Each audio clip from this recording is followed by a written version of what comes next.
అప్పు మంచిదే, కానీ ఆస్తులను ఆత్మీయులను ఏర్పాటు చేసుకోవడానికైతే అది మరీ మంచిది. వాయిదాలు కడతాను అంటే కొద్దిగా ఆలోచించవలసిన విషయమే.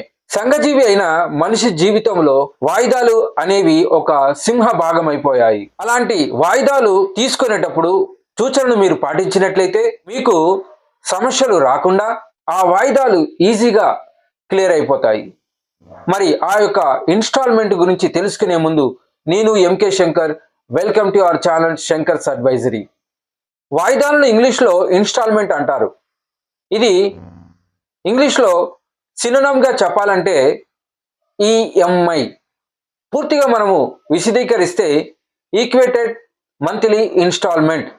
ఈఎంఐ అనేది చాలా మంచిదే, ఎందుకంటే ఒక ఇల్లు కొనాలన్నా కారు కొనాలన్నా అట్ ఏ టైం పైసలు పెట్టి కొనలేకపోవచ్చు, అది కూడా సేవింగ్ చేసి కదా.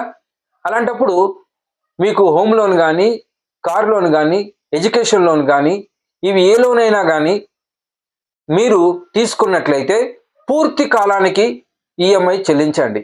దీని ద్వారా మీకు లాభం. లేదంటే ఫ్రీ క్లోజర్ ఛార్జెస్ అని చెప్పి మీకు ఛార్జీలు పడతాయి. సో కాబట్టి ఒక్కసారి వాయిదాలు మీరు తీసుకున్నట్లయితే పూర్తి కాలానికి చెల్లించండి, మంచిది. ఈఎంఐలు కట్టడం వల్ల లాభాలు ఏమిటంటే సులభంగా మనం కోరుకున్న వస్తువులు కొనుక్కోవచ్చు, మంత్లీ కొద్ది కొద్దిగా చెల్లించుకోవచ్చు. మీకు తెలియకుండానే మీ యొక్క సిబిల్ స్కోర్ పెరుగుతుంది, బ్రోకర్లు కలవాల్సిన అవసరం లేదు. ఇలా ఇన్స్టాల్మెంట్ వల్ల లాభాలు ఉన్నాయి, మరి నష్టాలు కూడా ఉన్నాయి. నష్టాలు మొదటిగా చెప్పాలంటే మీరు కానీ ఇన్స్టాల్మెంట్ కరెక్ట్గా కట్టకపోతే సిబిల్ స్కోర్ దెబ్బతింటుంది, ఫ్యూచర్లో లోన్ రావు, ఎక్స్ట్రా ఛార్జెస్ మీరు కట్టవలసి వస్తుంది.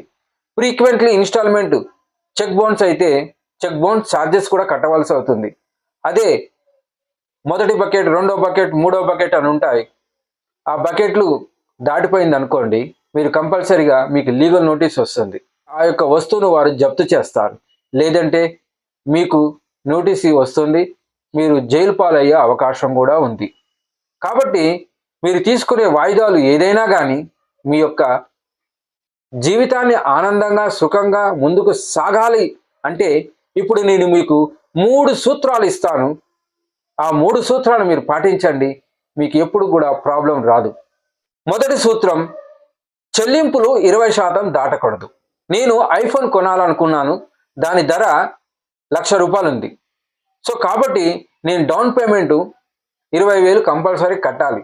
మిగతా 80,000కు నేను లోన్ తీసుకున్నట్లయితే, ఇన్స్టాల్మెంట్గా పెట్టుకున్నట్లయితే నాకు ప్రాబ్లం ఉండదు. రెండవ సూత్రం, మీ సంపాదనలో వాయిదాలకి 20% దాటకూడదు. నేను ₹1,00,000 సంపాదిస్తే ప్రతి నెల ఈఎంఐ కోసం ఒక 20,000 నేను ఖర్చు పెట్టినా తప్పు లేదు. అదే నేను గరిష్టంగా ఈఎంఐల కోసం కట్టడం స్టార్ట్ చేశానంటే నా యొక్క బడ్జెట్ అనే బకెట్ సముద్రంలో కుంగిపోతుంది. కాబట్టి మీ చెల్లింపులు 20% దాటకూడదు. మూడవ సూత్రం, మీరు కన్స్యూమర్ లోన్ తీసుకుంటే 3 నెలలు లేదా మ్యాక్సిమం 9 months మాత్రమే పెట్టుకోండి. దీనివల్ల మీరు ఒక ఆర్థిక ప్రణాళిక మీకు ఏర్పడుతుంది. లేదా మ్యాక్సిమం 1 yearలో క్లోజ్ చేసేసేయాలి. ఇది ఒక సూత్రం మనకు ఎగ్జామ్షన్ ఉంది. హోమ్ లోను, car loan, education loan, loan against property, mortgage లోన్లో ఈ యొక్క సూత్రం మనము పాటించని అవసరం లేదు. ఎందుకంటే అక్కడ మనకు లాంగ్ టర్మ్లోనే లోన్ రన్నింగ్లో ఉండాలి. లాంగ్ టర్మ్లో లోన్ రన్నింగ్ ఉంది అంటే జీవితం కూడా సాఫీగా వెళ్తుంది. ఒక వ్యక్తికి లోన్లు లేకపోతే అతడు ఎక్కడ వేసిన గొంగలి అక్కడేలాగానే ఉంటాడు. అతడి జీవితంలో ముందుకు వెళ్ళలేడు. ఎందుకంటే లోన్స్ ఉన్నాయంటే భయానికైనా ఇన్స్టాల్మెంట్ కట్టాలనైనా ఆయన పనిచేస్తాడు. సో కాబట్టి ప్రతి ఒక్కరూ మీరు జీవితంలో ముందుకు వెళ్ళాలంటే నేను ఎన్నో సందర్భాల్లో చెప్పాను, ట్యాక్సెస్ అండ్ డెప్ట్స్ అనేది చాలా ఇంపార్టెంట్. ఇవి మనిషి జీవితాన్ని ముందుకు తీసుకెళ్తాయి, మీరు గమనించాలి.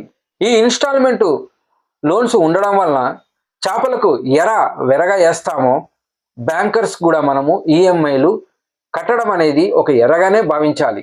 ఎందుకంటే మనం అడిగిన వెంటనే వాళ్ళు లోన్ ఇవ్వరు. అదే ఒక లోన్ మీరు రన్నింగ్లో ఉంటే మీరు కట్టే ఒక విధానాన్ని చూసుకొని వారు మీకు త్వరగా లోన్ శాంక్షన్ చేస్తారు. అది ఏ లోన్ అయినా కానీ.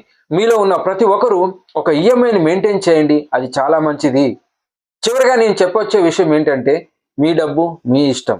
కాకపోతే నా బాధ అంతా మీ కష్టార్జితం అయిన డబ్బుని వృధా చేయకుండా ఊహాత్మకంగా ప్రణాళికలు రచించి దానిని మరింతగా అభివృద్ధి పరచుకోవాలనేదే ఈ యొక్క వీడియో యొక్క ఉద్దేశం. మా వీడియో మీకు నచ్చినట్లయితే లైక్ చేయండి, షేర్ చేయండి, మరియు మా శంకర్స్ అడ్వైజరీ ఛానల్ని సబ్స్క్రైబ్ కండి. మీకు ఏమైనా కామెంట్ చేయదలుచుకుంటే కామెంట్ చేయండి. వ్యక్తిగత అభివృద్ధి దేశాభివృద్ధి.